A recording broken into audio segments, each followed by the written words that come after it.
Okie dokie. So this is Catherine Lambrecht. Tonight is a dual audience, plus people from around the country. This is culinary historians of Chicago, the Chicago Foodways Roundtable, as well as Highland Park Historical Society. Because I need to give myself a break and sometimes do two programs at the same time. Our program tonight is a longtime friend of mine, David Hammond.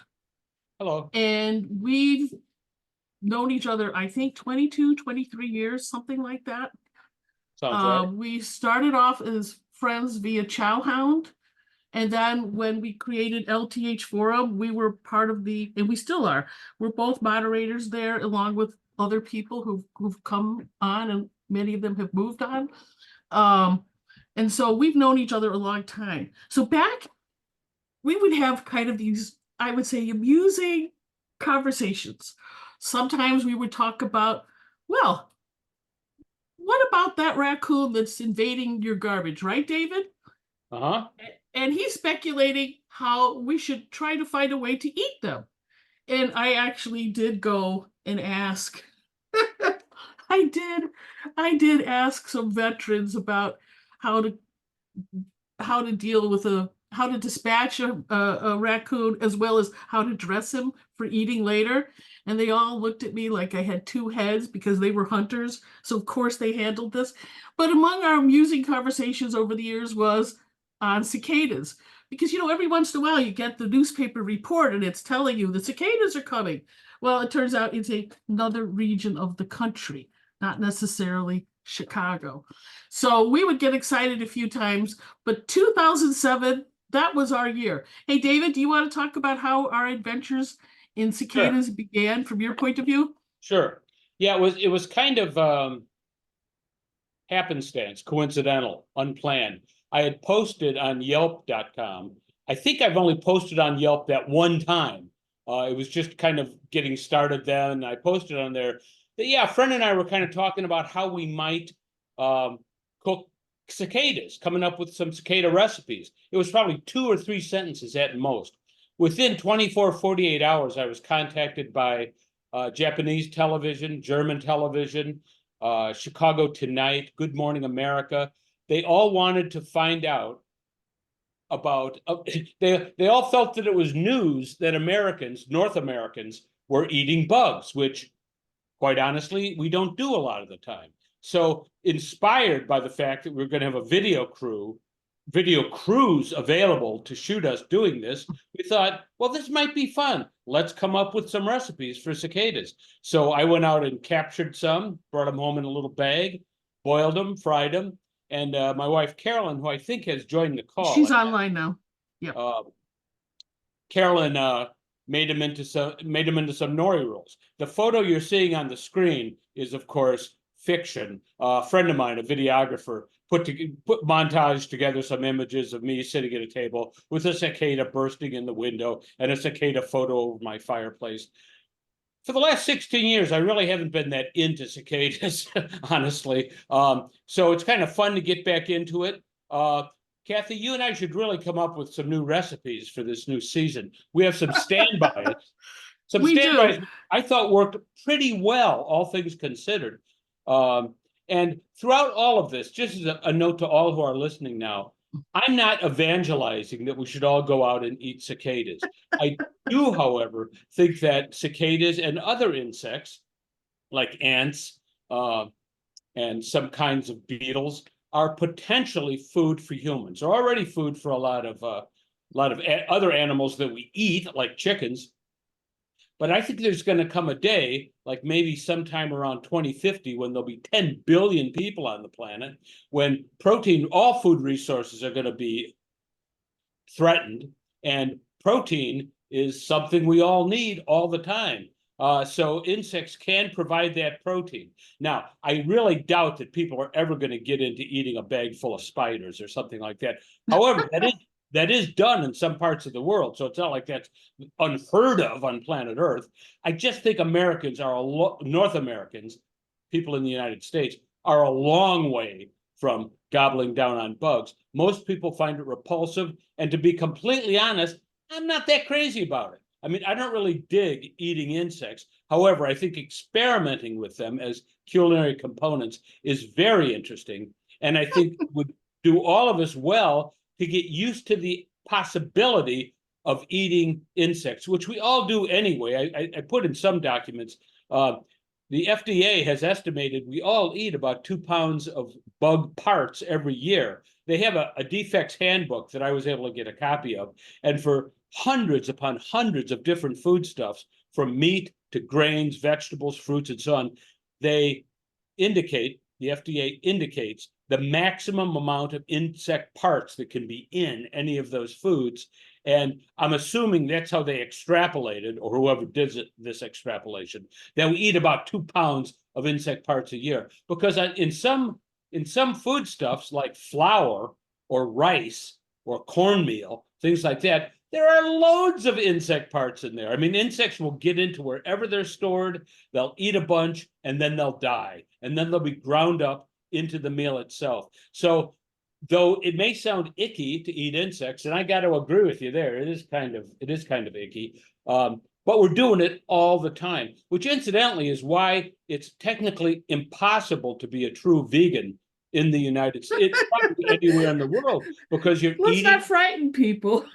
you're eating insect parts all the time. Now, it's a question of, degree. You're not eating that much. I mean, yes, 2 pounds a year, 2 pounds per year, spread out over a year, that's not too much. Someone can do the math on that. It's not too much. But still, you're eating living things. And if you want to remain a true vegan, you don't eat living things of any kind.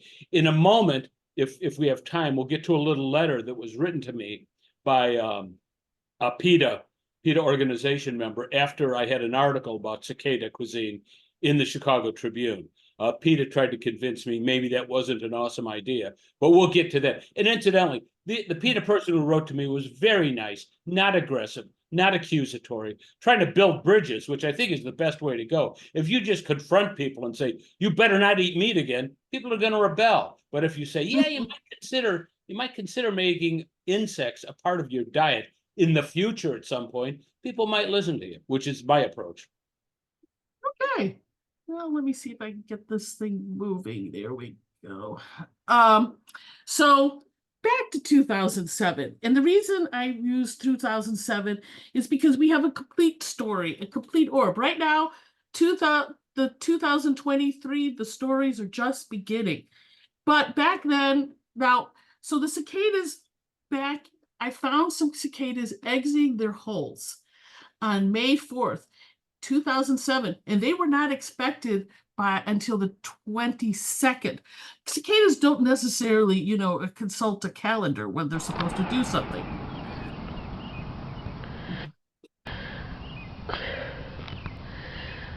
Come on, little guy. Wee wee. Okay. Poor little guy. Now that was from my front yard. We're going to go past it. So I had just installed a lot of new plantings for a new landscape. I started the year before, and I was continuing on, and I had to be concerned. Like, this is this Japanese maple that's wrapped in tulle. I was up, I think, in Grand Rapids around this time for a history conference, and I decided to go shopping on my way home. And one of the things was to pick up material to wrap my landscape. Well, I found out the weekend before 400 yards of tulle had been purchased by like-minded people. So I then had to get what was left, the scraps, and I bought this very excellent leopard skin, or I think whatever it is, and I used that on this plant. These were some Little Henry was the name. They're supposed to be sort of like firecracker flowers around the 4th of July. But on this Little Henry, I caught one cicada singing solo.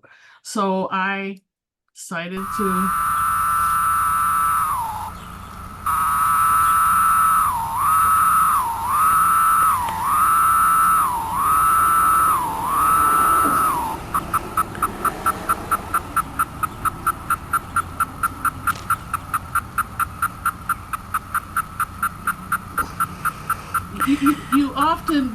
don't get to hear them singing solo because it's just a mass of them.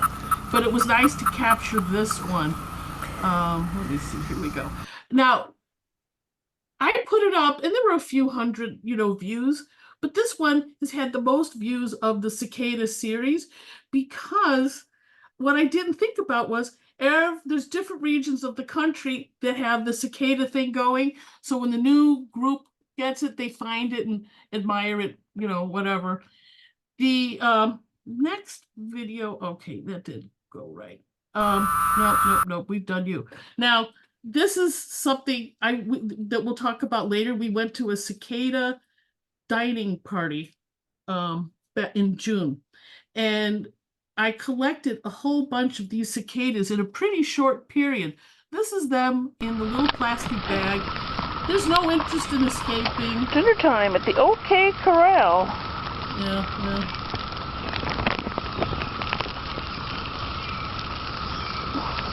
Sorry, you also get my humor. These were things I just kind of did for my own amusement. And of course, sex and the cicada. This was the first coupling I happened to witness. So that was June 11th. All these things are dated because, everybody's real excited and they're all looking for things. But I just thought I would at least give you an idea of what the timing was, at least the last time around. Now, David, you want to, this was your slides related to the harvesting. I thought I'd go over at a high level how one harvests cicadas. And I heard from someone at some point in 2007 that it was best to go out in the morning. That seems to be accurate in that I was looking for cicadas around our trees this afternoon, and there were a lot of exoskeletons around, but I didn't see any little nymphs pushing their way out of the ground. So I think it's probably a good idea to go to a wooded area early in the morning. You want a wooded area because, as I'm sure a lot of you know, cicadas live for those 17 years in the root system of trees. So that when they come out, they're going to be coming out from around the periphery around the base of the tree. You don't want to go on people's lawns, although God knows I did have to resort to that at times, because you don't want cicadas that have been covered with insecticides or fertilizers, and they're in the ground. So the possibility of them running into those chemical substances is really kind of high. I wouldn't pick them off the tree. I tend to go for nymphs, that is the really small little cicadas that are just coming out of the ground.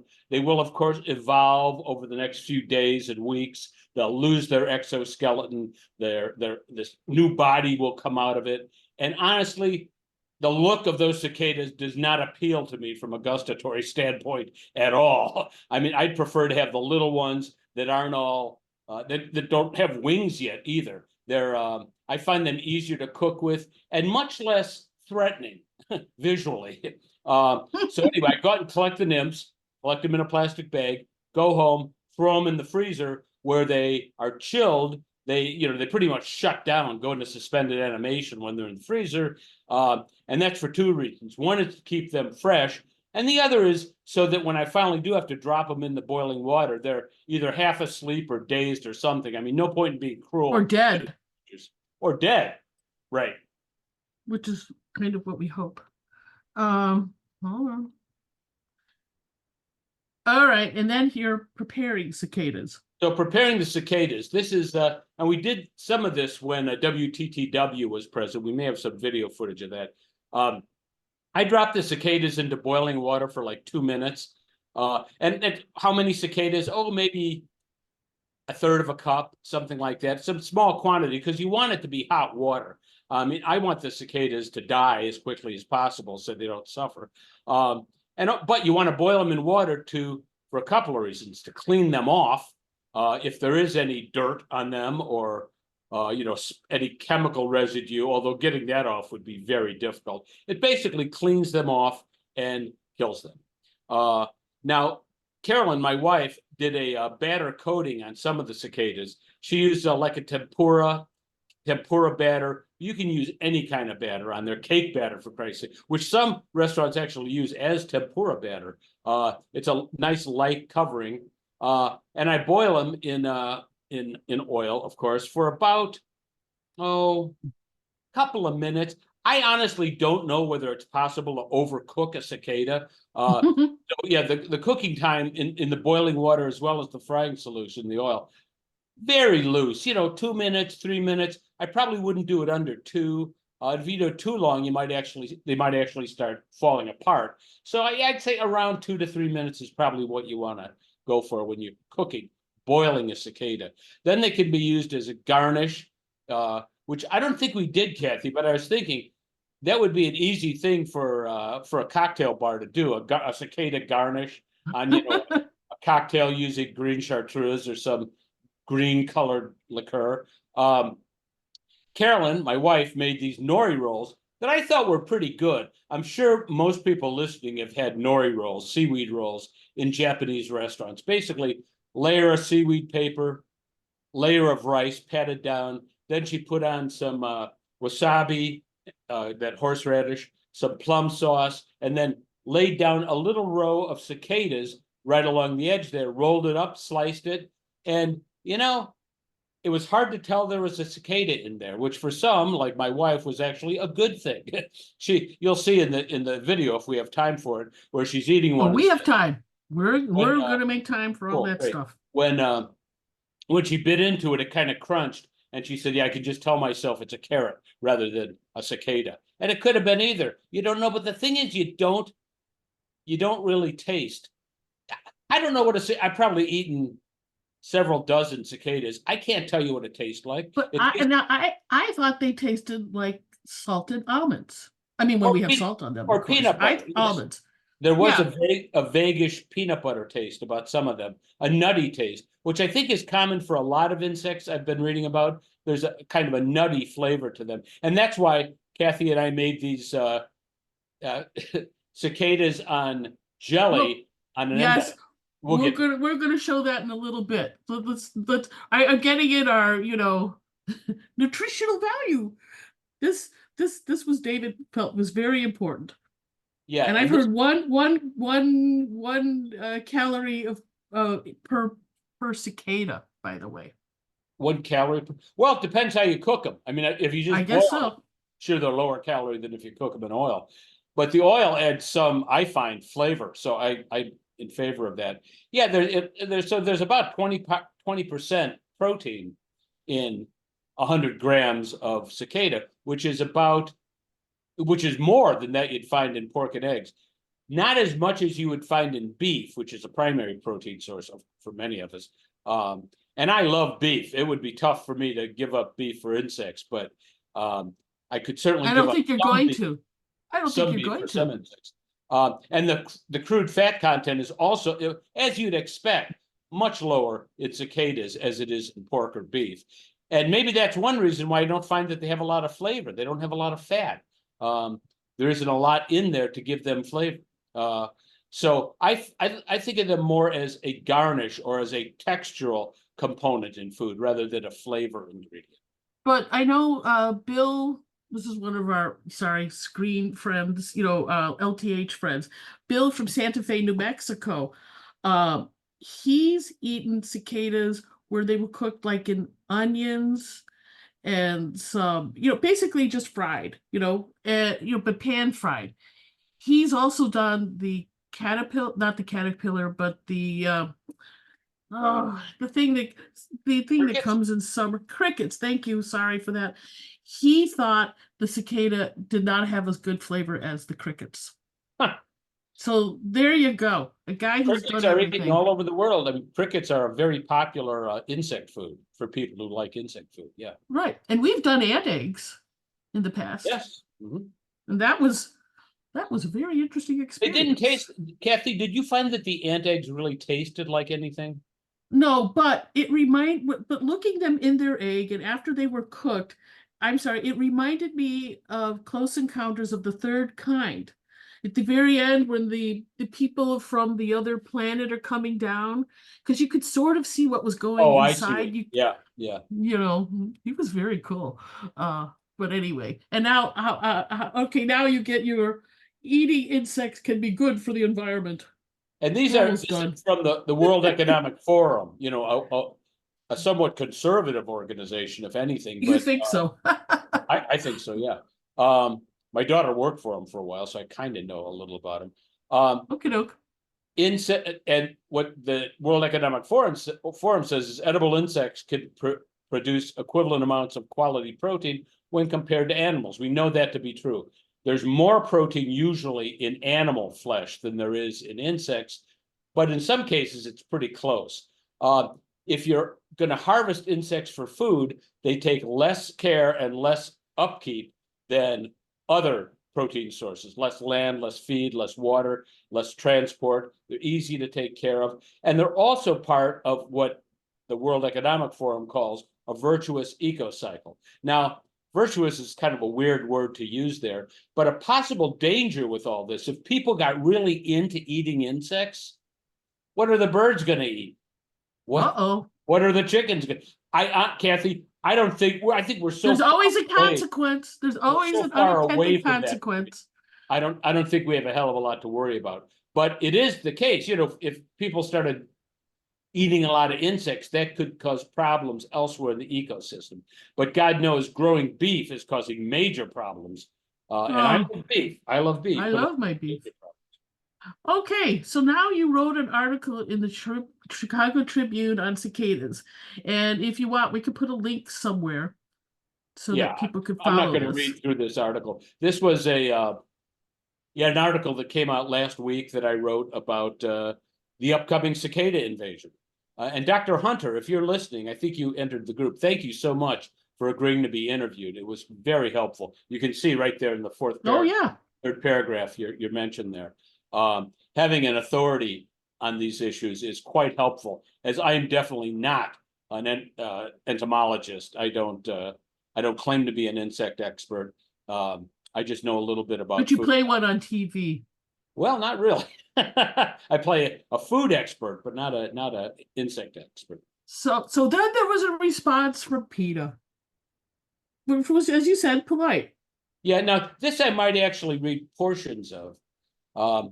She says, when people, this is from a woman, Nicole, from the PETA organization. When people ask us about eating cicadas, we're eager to return. Kathy, there's my screen is obscured by a. Oh, okay. There's some open dialogue boxes over here that you're probably getting in the way. Sorry about that. There you go. Go ahead. I can't really read that. Can you read it now? Oh yeah. What if insects were not considered food, but appreciated for who they are as individuals? Now I can hear some people snickering now. Oh, really? I'm going to appreciate the personality of a cicada? Well, maybe. Maybe. PETA would certainly like us to recognize personalities in all animals. And I think it'd be hard to deny that animals, not necessarily insects, but animals have personalities that we could generally recognize. What if they weren't well seasoned, grilled, chopped up, and consumed, but left alone to live their lives and occupy their own important positions in the ecosystem? I think these are worthy considerations. It's more sympathy for other life forms than a lot of us have, but I can't imagine what danger there would be in respecting other life forms and not eating them. And I agree with PETA that we'd probably all be better off if we ate more plants. I mean, I think that's kind of undeniable. But yeah, I would have a hard time giving up hamburgers, but I would modify that diet with some delicious insects. So you could get your hamburger with minced up cicadas inside. Yeah, it sounds like a more crunch. Yeah. Mm-hmm. I don't think it is, but I just thought I'd throw it out for an idea.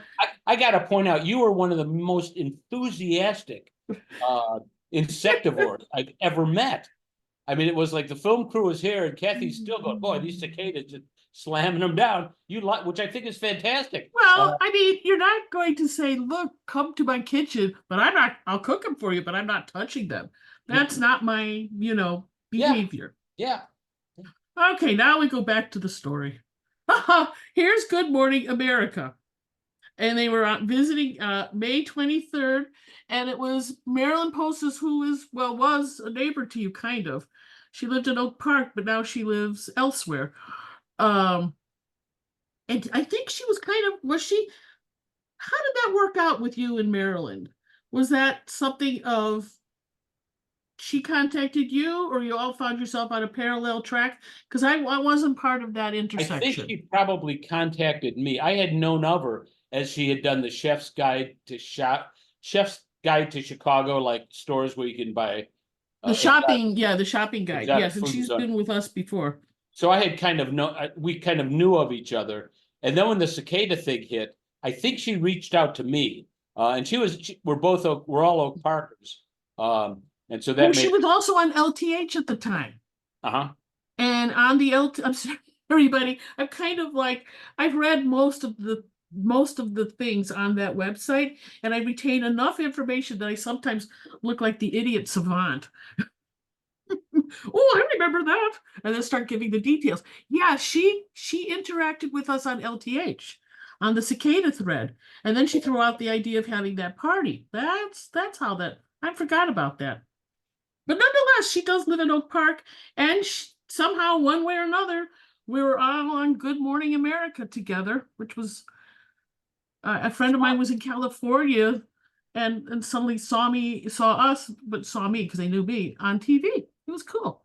Shall I show us what we looked like back then?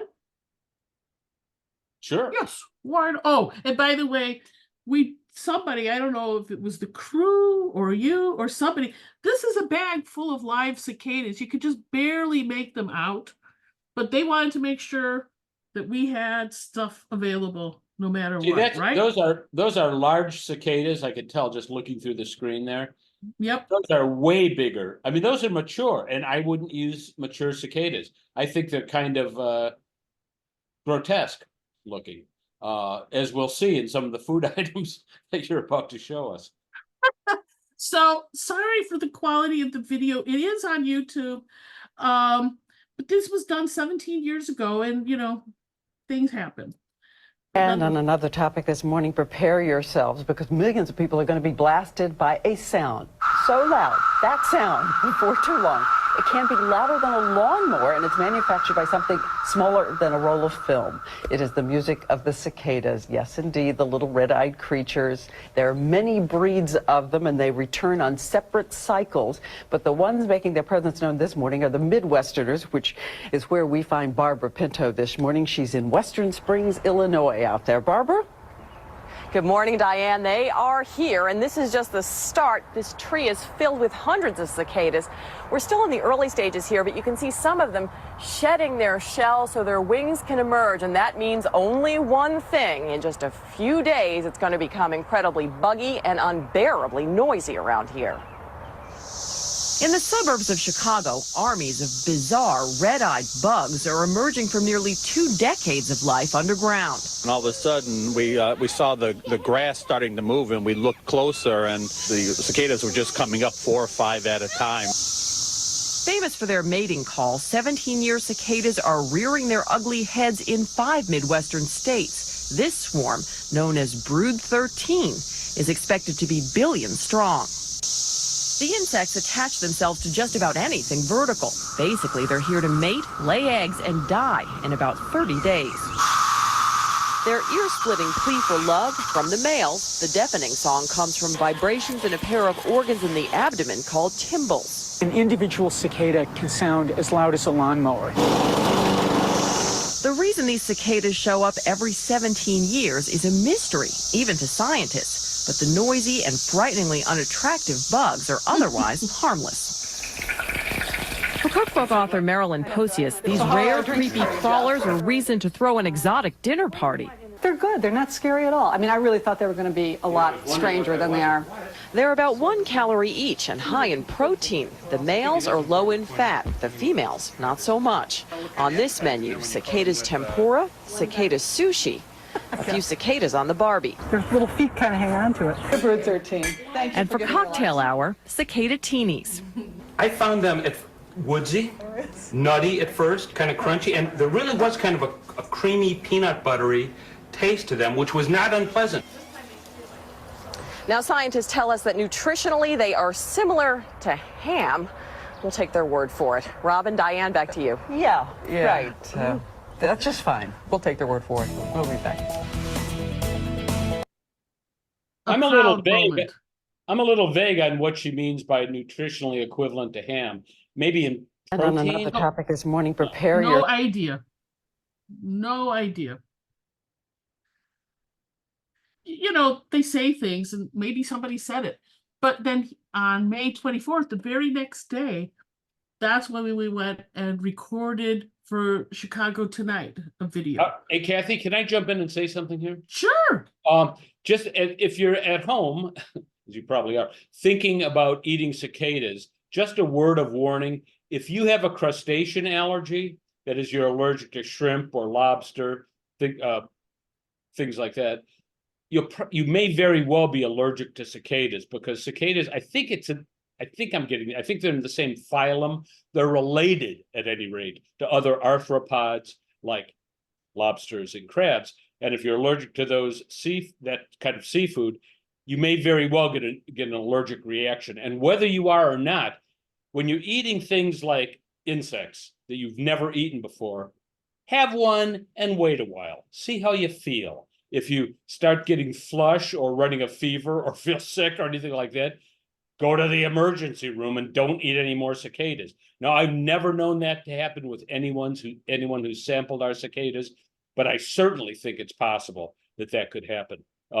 with someone, especially someone with a crustacean allergy. So I wanted to get that warning in there before anyone goes off and starts hunting wild cicadas. And you know what? Also leave a sample in the refrigerator, so if the people at Poison Control want to figure out what the heck's going on. Oh, good thought.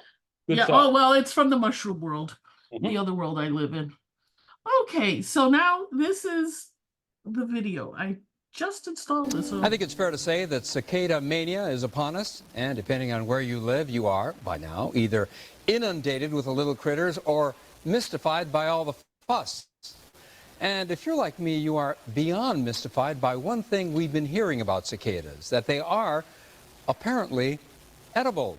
Well, we at Chicago Tonight try to never miss out on a culinary trend, so we sent out producer Jay Shefsky to explore this new terrain. If the trees around you look like this these days, and you just can't wait to try a little cicada stew, resist the temptation to grab one off the tree. The serious cicada cook knows that it pays to be choosy. I would go with the smallest possible cicadas. If possible, grab the little beggars when they're coming right out of the ground, because that's when they'll be most fresh. David Hammond and Kathy Lambrecht had never tasted cicada before last week, but it was probably inevitable. Kathy and I have sampled scorpions and crickets, eyeball tacos on Maxwell Street, raccoon, snake. In preparing for this new culinary occasion, they learned that the reason you want to grab them right out of the ground is that they mature very quickly. Within a few hours of emerging, they look like this, with wings. You want one like this. The best time to catch the young ones is early in the morning, since they tend to come out of the ground during the night. Oh, here's one. And rising early, says David, is worth the effort. Because they're smaller, they're tastier, much like veal or a suckling pig. Now, we didn't begin our cicada hunt until late morning, so the pickings were slim. Luckily, David was here earlier and had a more successful catch. And to keep the young cicadas in your Ziploc bag from becoming old cicadas, there's a trick. If you pick a bunch of cicadas in the morning and would like to cook them later on in the day before they perhaps begin developing into something else, you can refrigerate them, and they'll stay fresh and delicious. So now, with an ample supply of suckling cicadas, it's back to the kitchen. The first step in the preparation of cicadas for eating is to quickly boil them. It cleanses the cicada of any contaminants like dirt. It kills the cicada and also firms up the inside, making it more pleasant to eat. You should have stayed underground, boys. Once parboiled, the cicadas go into a cold water bath to stop the cooking. And then, to prepare them for today's first recipe, they're deep fried. And as you might suspect, it doesn't really take that long to cook an insect. Now, you could eat them plain at this point, but David has bigger plans. One thing we're going to make are these appetizers, called cicadas on a stick. We endive with a little spread of chèvre, goat cheese. So what we're going to do is mount these cicadas as though they're emerging from a Mound of chèvre. Isn't that beautiful? Cicadas are said to have a flavor not unlike peanut butter. So, as a special treat for the kids, Kathy prepares little celery sticks with blueberry jam, hold the peanut buttery cicadas. Now tell me, what child wouldn't love coming home from school to be greeted by an after-school snack like this? Cicadas with chèvre on an endive, and cicadas in blueberry jam on top of celery. I think I gotta try. May I? Please.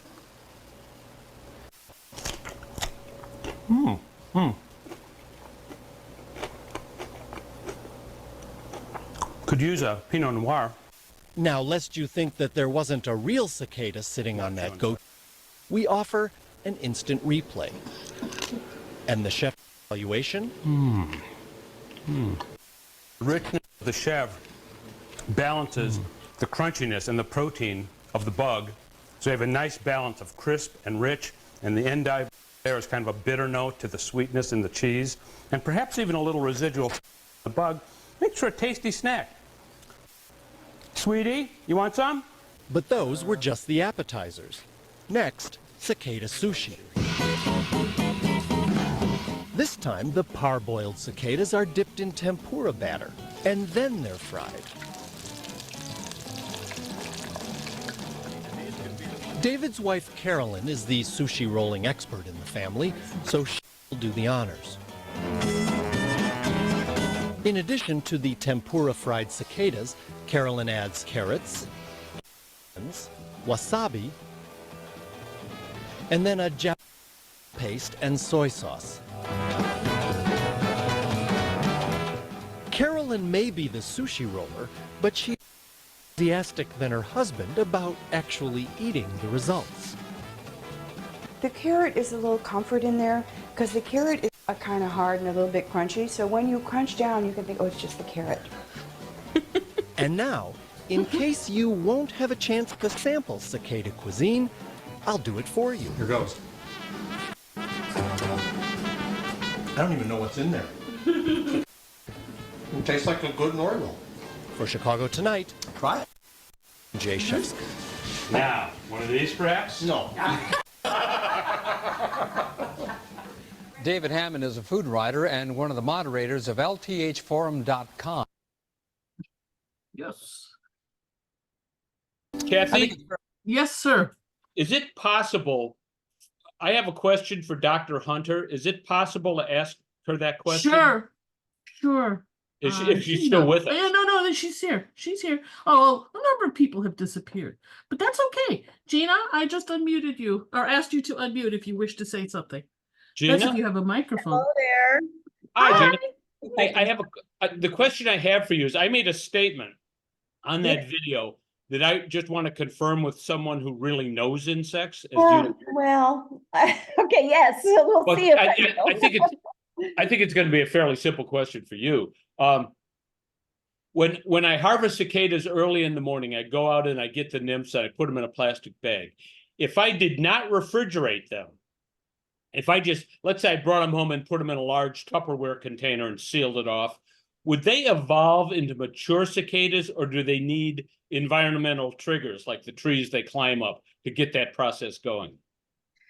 I actually am not sure about that. I think that, I can't say. I'm not an entomologist. I'm an anthropologist. So I've studied the insect eating kind of around in cultures around the world, but I can't say, I wouldn't know for sure. But I just would treat, I don't know. I think I would, I think the freezer is a good, or refrigerator to slow them down and to, that's a good idea. And numb them to unconsciousness too, Exactly. You want it, like you said, for the sensitivity issue. Don't want to inflict pain on anything. Thank you very much. Sorry, I can't answer that question. That's oh no, but it's great just to hear your voice. Oh, it's wonderful. Thank you. It's great to be here. Thanks, guys. I'm thrilled you're here too. So Marilyn came up with this. This is, I think, some of the things that got us all in the mix together. I ate a cicada party. And, you know, if you don't like it, you don't have to eat another one for another 17 years. So she came up with this wonderful party. And I would say about 30% of the people present were willing to cook and eat.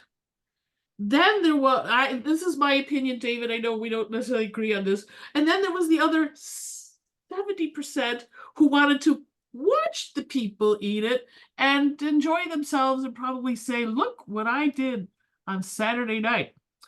Well, I think eating insects in this part of the world is so unusual, or let's say relatively unusual, that it's kind of a spectacle for people. Oh, we were the spectacle. Yeah. And in fact, my reaction later, and it's just human nature, but I would have preferred if everybody who wished to eat cicadas came together and the people who didn't wish did something else.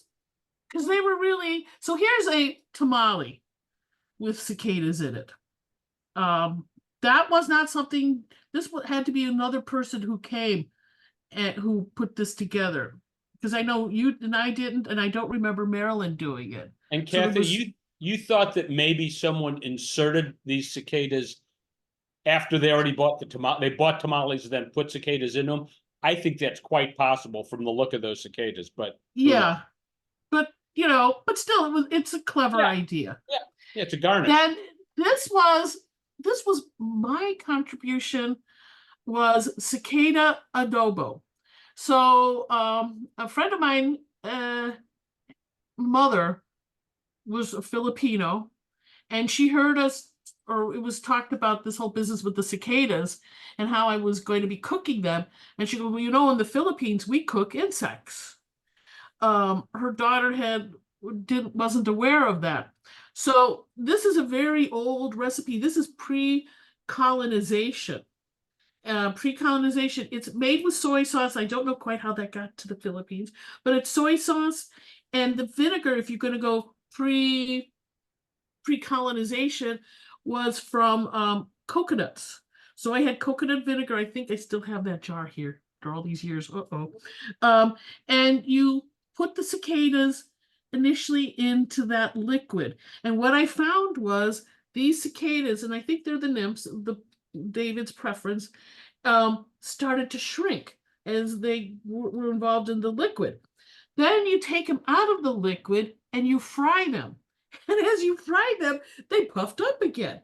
I'm going to be making some over the next few weeks, and I'm going to try to record what happened, because I have to say, I didn't expect the animation from the stuff I was cooking. But I also had to remove I don't, was this thing or something else, but there was a point where I had to remove some wings, and I had put them in the freezer. And when I took them out, I guess I wasn't fast enough, but they started to reanimate. Boy, they went right back into the freezer, because I was not, no. Though I don't put lobster in the freezer, so I don't know. But in this case, I just didn't want to deal. This was a sandwich that Marilyn made, and you can just barely see like the cicadas in this cross section. They're there, I know that, but it's a little bit difficult to see. Do you have any? Did you eat the sandwich? Do you remember this? I did not eat it. It looks like the cicadas have a very minor role in this sandwich. Not that that's a problem. It's maybe the intention. It seems like there's just like one every inch or so, which is hard to call it a cicada sandwich, but maybe that's what people want, is the experience, but not necessarily the real thing. Yeah. So then there was cicada pizza. So these were fried. I don't really understand whether these were put on after the pizza was made, or it was cooked along with the pizza. But my feeling is, and we talked about it earlier, was that it was put on later. Yeah, I think so. What do you think? Yeah. And then Marilyn also made these chocolates. This chocolate. And this was a friend of ours, Sharon, who made this Jell-O mold. The most frightening dish I have ever seen. It's even better when you have a flashlight, because then you get to really see what you're dealing with. I don't think very many people ate this Jell-O. Why? I know, and I'm intending to make one of these this time around. But then on June 4th, we had Japanese television, and by that time, we really had our act together. That we were really, cooking with gas. We really had everything well displayed when they arrived. Unlike the let me go. Yeah, and here are those things blocking your view again? Oops, just a little. Oops. Well, in my case, it's just dialogue boxes in case I need to take care of something. But there's your daughter wrapping the nori roll. Here's the guy, and our friend Gary Wiviot was there. He made the best comment. He goes, "NTV correspondent Takamitsu Teraoka may be getting the smartest cicada eater I ever met. After all, he was getting paid to eat cicadas, and the rest of us were just doing it for yucks." Gary's always good with a really good phrase like that. And then here we are, pictured together. They were supposed to send us a video clip of the final edit. They never did. But having watched Japanese game shows and things like that, I still feel we were probably edited to look like silly gooses. Probably a What do you think? punchline on some Japanese game show, yeah. Oh yeah. Whee! Look at those people. I'm not sure I still have that shirt. And then, as I mentioned, I'm with the Highland Park Historical Society. The gentleman in front of you is Joby Cerny. He has another persona. He's like a voice actor and such. He is the voice of the Pillsbury Doughboy. And this little this was made closer to Halloween, so months later. And they did it. It was not only available to watch online, but our local movie theater played this between movies. So we're rather pleased with that. Hello, I'm Joby Cerny of the Highland Park Historical Society, reporting to you high above the scenic ravines of Highland Park, where, in June of 2007, an invasion occurred.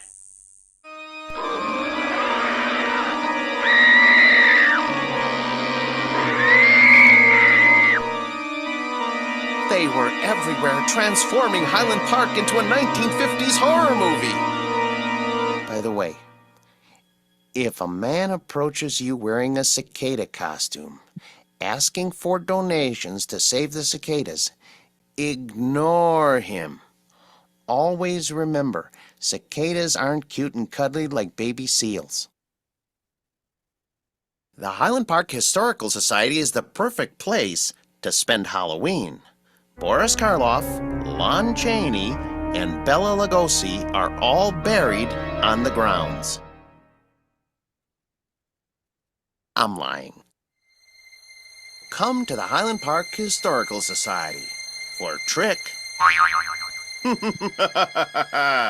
or treat. 326 Central Avenue, 4 to 6:30. Bring your kids. See you at the Highland Park Historical Society this Halloween. Trick or treat. This was thought to have Unfortunately, been lost. no cicadas were harmed during the making of this video. That's Joby. It was thought that this was lost, this particular video. The hard drive it was on had busted, and it was just assumed that it was gone. And doing research and looking at our notes from 2007, I found a link to it. I went to it and it was still live. So this was kind of cool. We don't necessarily, this is something that's also you can find on YouTube. It's probably a little too long and more than you want to deal with. Oh, wait. That was not intended. And this, by the way, is a real issue. This is so for a number of years, I was the program chair for the Illinois Mycological Association. We had Matthew Cason come and do a talk. So this is basically a sexually transmitted disease that cicadas get, and they get more and more frantic. In fact, if you take a look, this one has his butt. This one doesn't. It fell off at some point.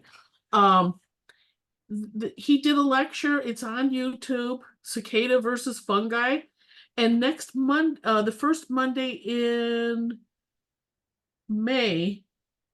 June. Sorry, I'm confused what month I'm in. The first Monday in June, this gentleman's going to return and do a talk. So if you want a link, I don't even have it myself, to the Zoom video, it will be available. And I did see this afternoon in my emails, the Lake County Forest Preserve has some forms on their website asking people to advise cicada sightings. I didn't have time to read through it to figure out exactly, but this cicada, and in fact, Monica A contacted Dr. Cason and asked him if these were safe to eat.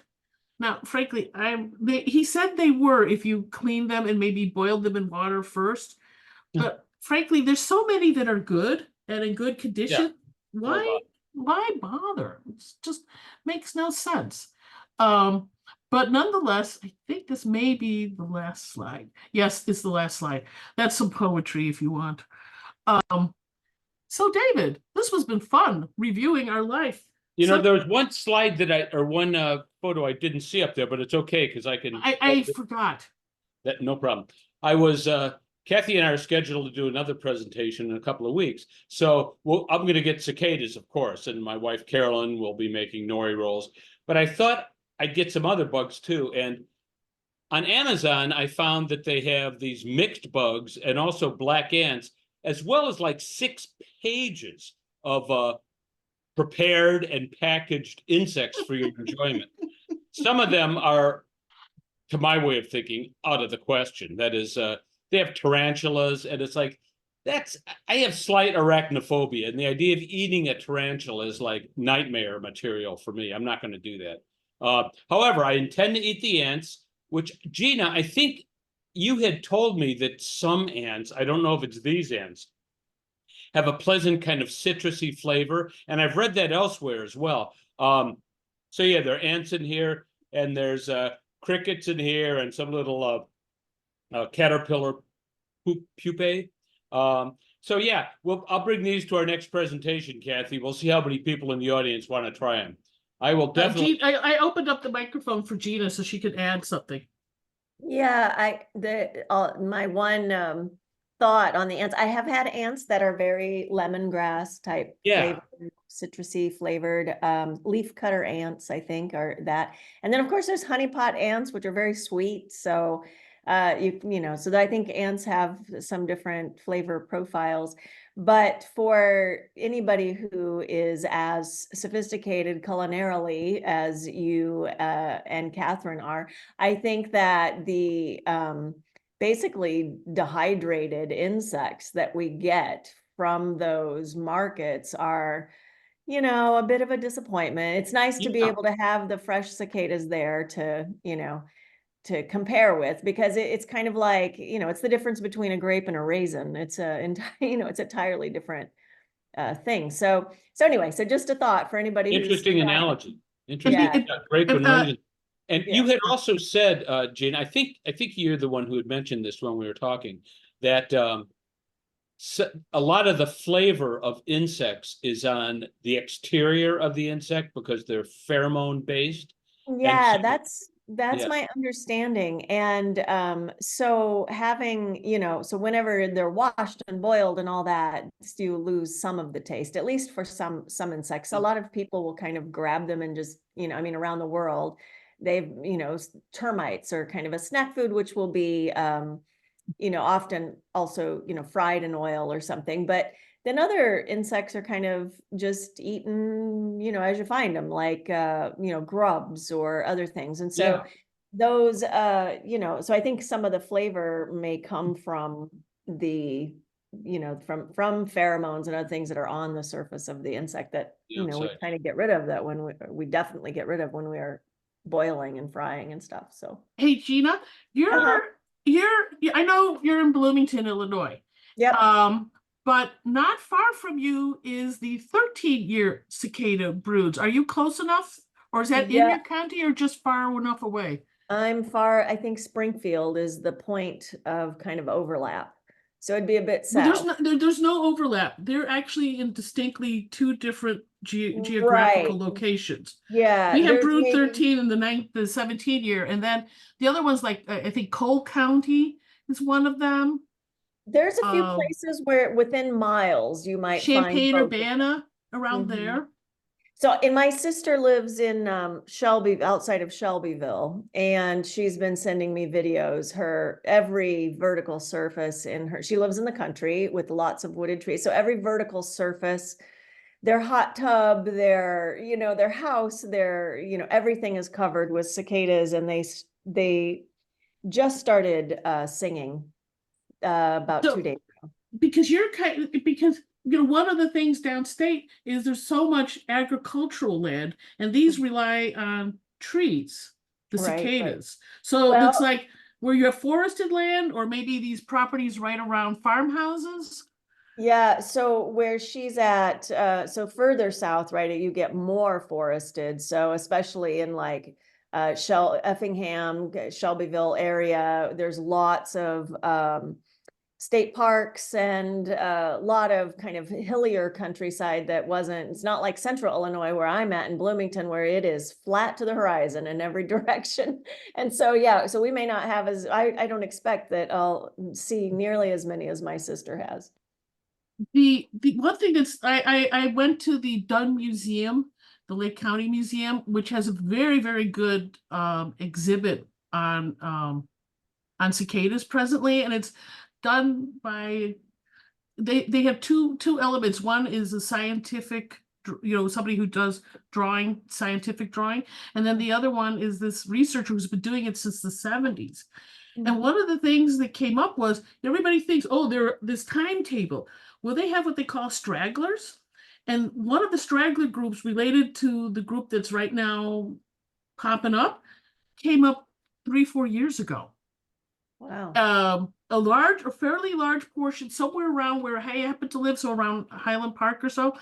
And they're waiting to see what happens. They may become their own new brood. Wow. That I thought that was interesting. They also said, like, when there was another cicada in, you know, situation downstate, there had been a river that flooded, and the cicadas did not come up with the other ones in the region.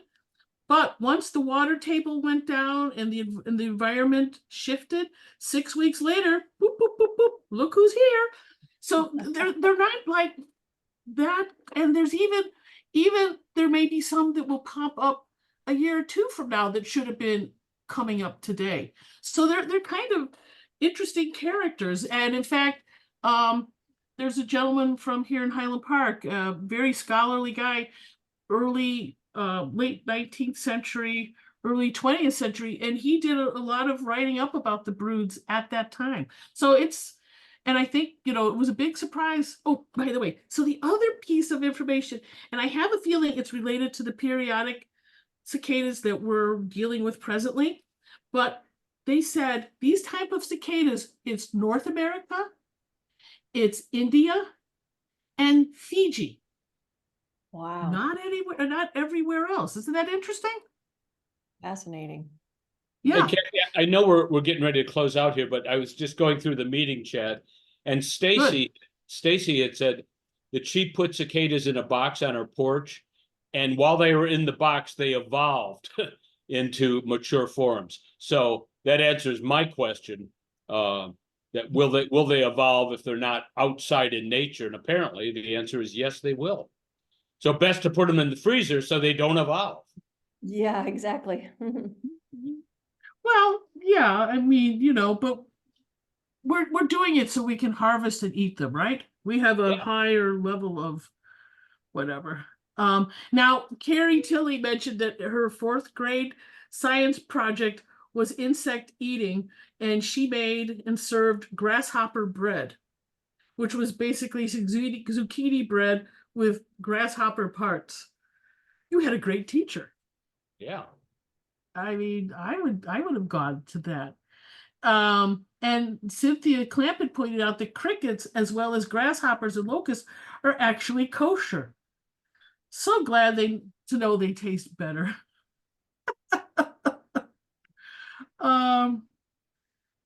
Yes. I'll have to So look that up. That's interesting. Yeah.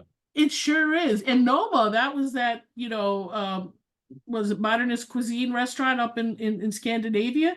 Copenhagen. Uses Copenhagen. Okay. You froze up, Kathy. I think I think maybe we ran out of time.